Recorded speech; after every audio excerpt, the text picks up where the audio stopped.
This is Tecno Camon 18 Premier, and today I will show how you can bypass parental controls on this device.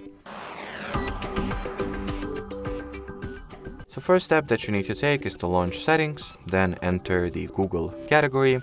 Onwards over here tap at the Manage Your Google Account button. Once the Google Account Management Center loads itself, tap at the Get Started, then Data and Privacy. Scroll the Data and Privacy page all the way down and initialize the account deletion by tapping at the Delete Your Google Account option.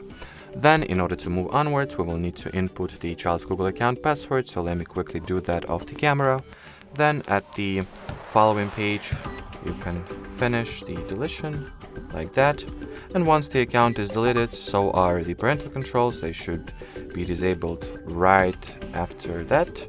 So let me quickly check that. So settings, Google. Yep, so as you can see, there is no longer Google account here. And if I will open the parental controls, there will be none. And finally, I will show how you can also recover or restore the account you have just deleted, so it will not be lost forever. It is as easy as signing into any Google app or service with it. I usually go with Google Play Store, but any Google application will do. So start by inputting the email address, then you should see the message like that, or actually the same exact message. That means that you are on the right track. So follow this message by entering the account password. And more often than not, you'll get the something went wrong error. That is completely normal. You gotta simply re-enter your credentials, and the second time you'll be able to go through.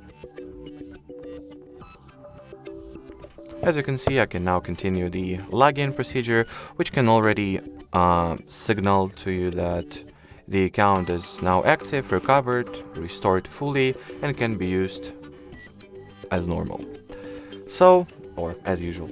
Anyway, that will be it for this video. Thanks for watching, and bye-bye.